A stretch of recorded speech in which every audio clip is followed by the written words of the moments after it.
Bonjour à tous. Alors aujourd'hui on se retrouve pour une recette, c'est une tourte à la volaille forestière. C'est vrai que le soir quelquefois c'est agréable de manger une petite tourte avec une salade. Et je vais vous présenter la recette, c'est une recette très simple et très facile à faire. Alors je vais faire la préparation de ma farce dans mon bol batteur. Alors on va commencer par prendre 2 escalopes de poulet, donc là j'ai pris un poulet jaune, donc qu'on va mettre dans le bol. Donc je l'ai coupé en petits morceaux, vous voyez, des petits morceaux de cette taille-là. Alors on ne voit plus bien. On va prendre en fait 150 g de chair à saucisse.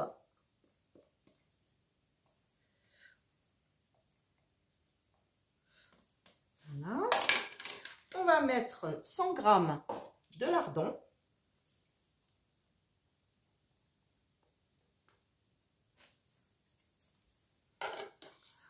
On va rajouter un magret de canard. Alors le magret de canard, je l'ai fait griller côté peau pour qu'il soit bien grillé et pour garder la peau. Alors je vais le couper aussi en petits cubes comme je l'ai fait pour le poulet.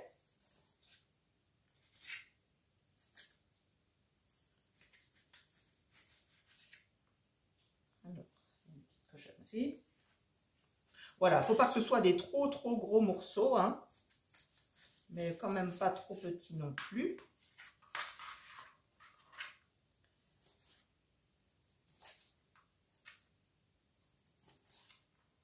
Là, j'utilise mon couteau du chef. C'est un couteau qui est vraiment très pratique pour couper tout ce qui est viande, rôti. Après, je l'utilise aussi beaucoup pour les gros légumes, quand je fais du céleri ou des choux. Il est vraiment sympa. Il a vraiment une grande lame et sa lame, elle coupe vraiment bien. Il faut faire attention. Donc voilà, là, j'ai mis mes petits morceaux.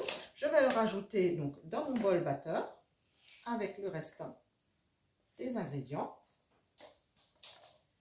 Voilà. Alors, on va passer un petit coup là dessus. Tout de suite, ma lame, je la nettoie de suite pour que ça ne sèche pas sur le couteau et que je ne sois pas obligée d'utiliser d'eau chaude. Il faut éviter en fait de mettre les lames sous l'eau chaude. Ça abîme le fil de la lame et après, il ne coupe plus aussi bien. Donc, on va rajouter à cette farce, je vais mettre moi des petits marrons. Je voulais mettre du foie gras, mais malheureusement, j'en ai pas trouvé. Donc, j'ai pas voulu faire, avec le confinement, j'ai pas voulu faire 36 000 magasins. Mais c'est vrai qu'avec un petit peu de foie gras, donc il faut prendre du foie gras soit mi-cuit, soit du foie gras cru. Pareil, on le coupe en petits morceaux et on le mélange à cette farce. Ensuite, on va ajouter à cette farce 50 ml de vin blanc. On va mettre 2 jaunes d'œufs. Voilà. Et on va ajouter du persil et une échalote hachée. Donc, je vais hacher tout ça avec mon Turbomax. Comme il y a une belle quantité, j'ai pris le Turbomax. Il est un petit peu plus grand. On va ajouter donc l'échalote. On la coupe quand même en petits morceaux, en 3 ou en 4 ou 6, pour éviter en fait de bloquer la lame. Voilà, on ferme et on tire sur la ficelle. Donc toujours bien horizontalement par rapport au plan de travail, pour ne pas casser la lame, casser la ficelle, pour ne pas l'user. Si vous tirez par en haut ou si vous tirez par en bas, vous allez user la ficelle et elle va craquer. Donc toujours bien droit. Quand vous hachez du persil, il vaut mieux le hacher avec un oignon ou une échalote, pour qu'il ne reste pas collé en fait sur les bords de la paroi.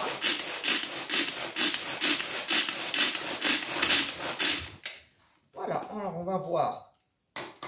Donc, c'est très bien. On va juste un tout petit peu plus pour que ce soit un peu plus fin.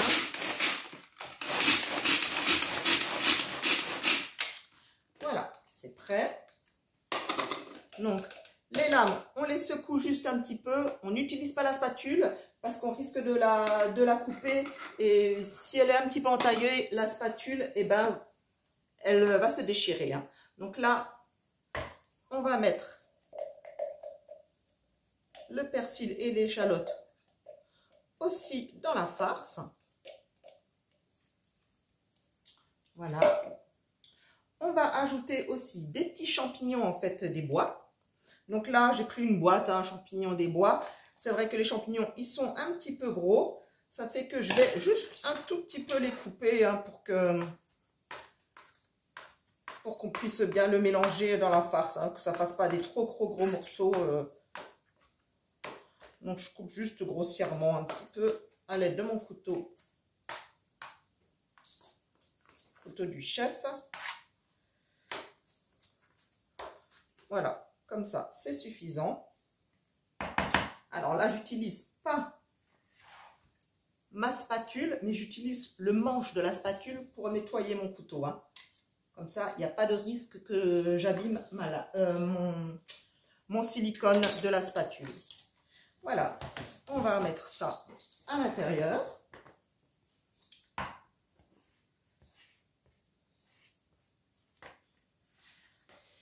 Voilà, je vais nettoyer de nouveau ma planche souple.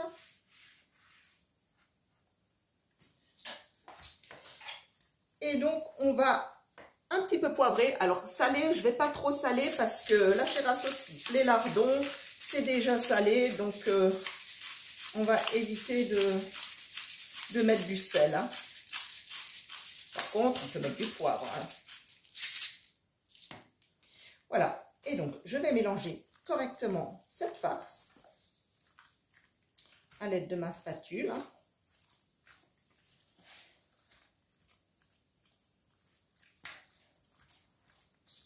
Donc là, la quantité va me suffire pour 2 tourtes. Moi, je vais faire des petites tourtes parce qu'on ne va pas être nombreux le soir. Hein, on sera 4 ou 5. Donc, une tourte suffira largement. Avec une bonne salade verte.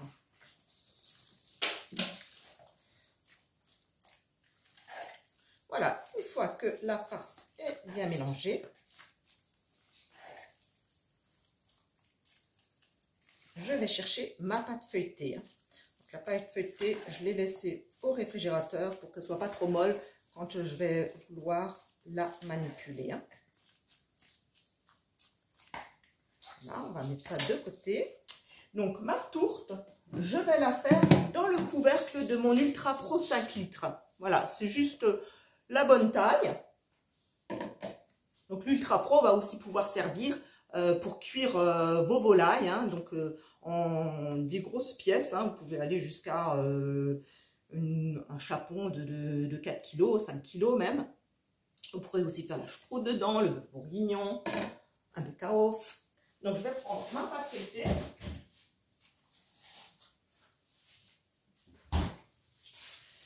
Voilà, je l'ai déjà déroulée. Donc, je vais la prendre et la disposer directement dans le couvercle. Là, on va faire un beau puits et je vais mettre donc la moitié de ma farce, parce que je vais en faire 2. On va mettre la moitié de la farce donc, au milieu.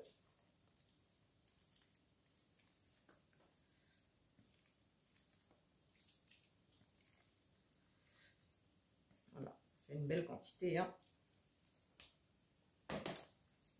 On va le positionner comme ça. Et maintenant, ma pâte, je vais la passer par-dessus en fait la farce et je vais la plisser. Donc on va la plisser joliment tout autour en laissant une cheminée sur le milieu.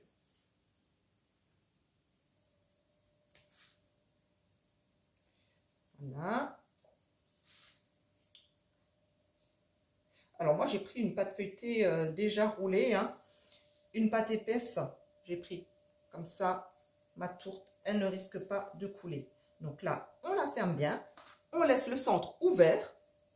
Comme ça fait sa petite cheminée.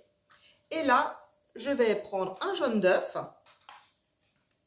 Là, je l'avais déjà séparé. On va mettre un petit peu d'eau dans le jaune. Et je vais en fait dorer ma tourte avec ce jaune d'œuf. Voilà, je l'ai diluée dans l'eau pour qu'elle ne se colère pas trop vite au four. Hein. Voilà, on va dorer bien le pourtour.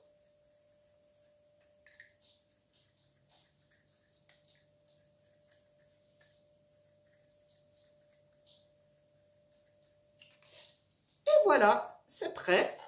Elle est prête à être enfournée. On va juste enlever le petit plus que j'ai mis, le petit jaune d'œuf que j'ai mis sur les rebords. Donc voilà, ma tourte, elle est finie. Je vais pouvoir l'enfourner en fait dans un four à 210 pendant 35 minutes à peu près. Voilà, donc si vous avez aimé ma recette, vous pouvez me mettre des petits commentaires. Si vous avez pensé à mettre d'autres choses, vous pouvez aussi me donner des petites astuces, des petites idées. Voilà, donc écoutez, à bientôt!